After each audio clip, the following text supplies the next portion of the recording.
What up, fight fans? And I'm back at it with another one here at Round 1 Sports Talk. We're going to be going over the fight with Caleb Plant and David Benavides. We're also going to be talking about Stephen Fluton, Naoya Inoue. So, without further ado, let's get right into this video. All right. So, first of all, I want to touch on thank you for all your comments and your supports. Thank you for subscribing to the channel. And if you haven't already subscribed to the channel, please subscribe to the channel. Don't forget to like this video because it helps the channel grow. So let's get into it. Caleb Plant is an American fighter, right?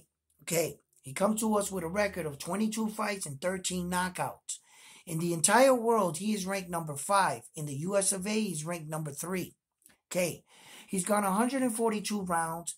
And his knockout ratio is 56%.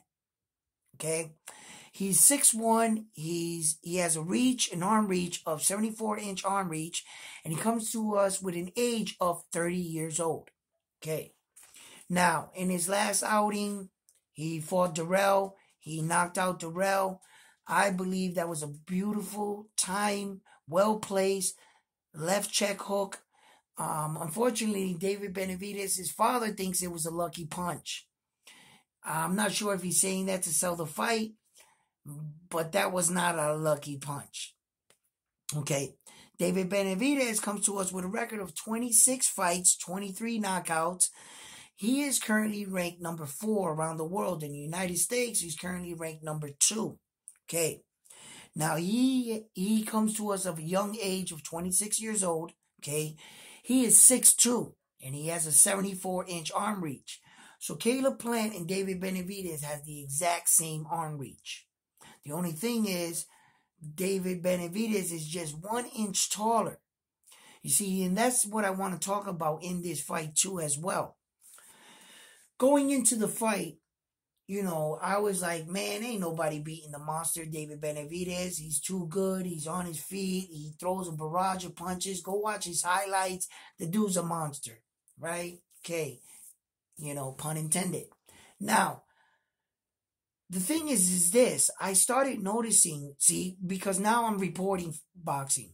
So I'm looking at the fighters with a boxing eye now, right? And a reporting mind, right? And I'm trying to take away from the fight, and I couldn't help but notice that David Benavides' footwork comes into question with me. It's a little suspect. He occasionally, off the jab, drags the back foot. That's not good. You can be not in the right positioning to throw punches. And if you're not in the right positioning, it also takes a little bit of your power away from your punch. You can be powerful, yeah. But if you were in the right positioning with good timing and good placement, you would hit a lot harder, okay? And David Benavides doesn't seem to have that in his boxing foundation. He's kind of been getting by. You know, being the fact that he's a 2-time world champion WBC, at this point in your career, your footwork should be, you know, at least fundamentally sound. And I'm starting to question that. Now, Caleb Plant, he fights with his Philly shell defense. Floyd Mayweather is famous for. Okay, but not everybody can pull that kind of defense off. He's pretty good with it, you know, coming in and blocking it. But where he lacks in that is when he's evading. He kind of evades with his shoulders, a little square, and he just kind of rely on small, subtle neck movements, where that occasionally he's been known to get hit and touched up in that angle. He doesn't have that real elusiveness. You know what I'm saying? That the Philly shell defense, you need that to pull that off, you know? So if Caleb Plant can realize when to use it, and when to get out of it, go into a higher guard and more watch them and try to use your hands to block shots and then set up your shots. If he can acknowledge when to do that, Caleb Plant, his stamina has also been in question in fights as the fight goes on longer. in the championship rounds, the 11th, 12th, the 10th, 11th, and 12th round. And that's where he kind of fell apart against Canelo Alvarez.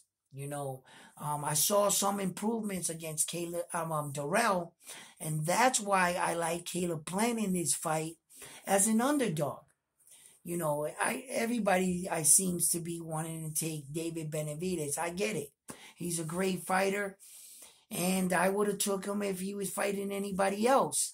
I just think that this fight is going to be a little bit closer than a lot of people are. They're like counting out Caleb Plant in a way. And I think Caleb Plant is a better fighter than they're giving him much credit for. Hopefully, that was all an act on David Benavides' part. And that's exactly what they want Caleb Plant to think. And he means business and he's coming in. It's not that David Benavides is coming into the fight against a much shorter guy like he has in the past. Caleb Plant is 6'1". He's 6'2". So we're kind of taking the height factor. David Benavides' arm reach is 74-inch arm reach. Caleb Plant's arm reach is 74-inch arm reach. So neither of them have the arm reach advantage here. Okay? So, when you're taking away some of the things that made David Benavides dominant, he was fighting like little guys. He was just towering over them. He was the much taller and longer fighter in some of his fighter, and he was just picking guys out apart from the outside. But when you take that away, they're almost equal in height, equal in reach. Made for a more interesting fight. And Caleb Plant is a highly more skilled fighter than some of the last fighters David Benavides has fought. I would take Caleb Plant against any of those guys that he fought against. So, I like Caleb Plant in this fight. And since I like kind of like an underdog story, I'm going to take Caleb Plant in this fight against David Benavides. I'm sorry, David. Listen, do your thing. You win, you win. I'm happy for you too. This is going to be a good fight, and it's a fight that I want to see. So, and the winner is going to fight Canelo. And I know Canelo wants Caleb Plant to win because he's been evading David Benavides. And if this monster right here has any chance at Canelo, he needs to win this fight right here against Caleb Plant. He cannot afford to lose this fight. This is it. This is if you want, because Canelo Alvarez, let's face it, he's on his way out of boxing. His next two fights, he could retire. He's got, 56 fights and like 2 losses or something, right? So don't quote me on that. I know he's 56 fights. I forget how many losses. He's on his way out. He ain't getting no younger. So I don't think that he could afford to lose this fight. Now, Caleb Plant has already fought him. He had his opportunity at it.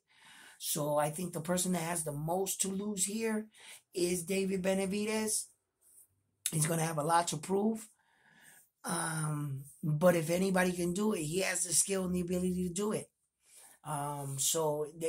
Look, this is a 50-50 fight right here. This one right here. I don't think this is going to be a walk in the park for David Benavides like some people think. I think that Caleb Plant is a worthy opponent. I think he is a good boxer. He can brawl. He can mix it up. He has power. As you can see, he knocked out Darrell. And Darrell doesn't get knocked out by everybody. Okay, so, that's saying a lot. So it stands to be a real interesting fight. But like I said already, I'll take Caleb Plant on this one. I don't know why I'm doing that, actually, because, I'm like, come on, Ed, like, the monster's gonna rock this dude, like, come on, wake up, like, and I'm just like, there's something, like, right here, man, saying, this is gonna be a bit more closer than a lot of people expect. So, hey, let's see what happens. Now, as far as Naoya Inoue and Stephen Kubo Fulton, it is still rumored that the fight is going to be in May. I still can't find no official website that is definitely 100% saying that it's May such and such date, and it's going to be in this venue right here. I haven't found anything that said that, so I just can't come out and say it. But I did note that they were shooting for an April-May date, because Bob Arum said that out of his mouth in his interview. Okay, so that's where I'm getting that from. I'm getting it out of Bob Arum's mouth. I'm just repeating what he said. Okay, so as far as the fight goes, once again, here's another situation where Stephen Kubo Fulton is a real good fighter, but they're talking him up more in order to match him with a fighter such as decorated as Naoya Inoue. Okay, because obviously when you hear them talk about Kubo Fulton, some of these people are actually saying he should be on the pound for pound list. That's insane. Like, you guys are putting the cart before the horse. You know what I mean? Like, let him look. Sometimes we have a tendency as fans to already saying our fighter will accomplish these feats and that he's good enough to do these accomplishments. So since we already know he's good enough, we're already going to give him the credit. And that's what you're doing with Stephen Kubo Fulton. Although talented, and I believe he has the ability to pull some of these things off, he hasn't done it yet. Let's just remember, he only has 4 title fights.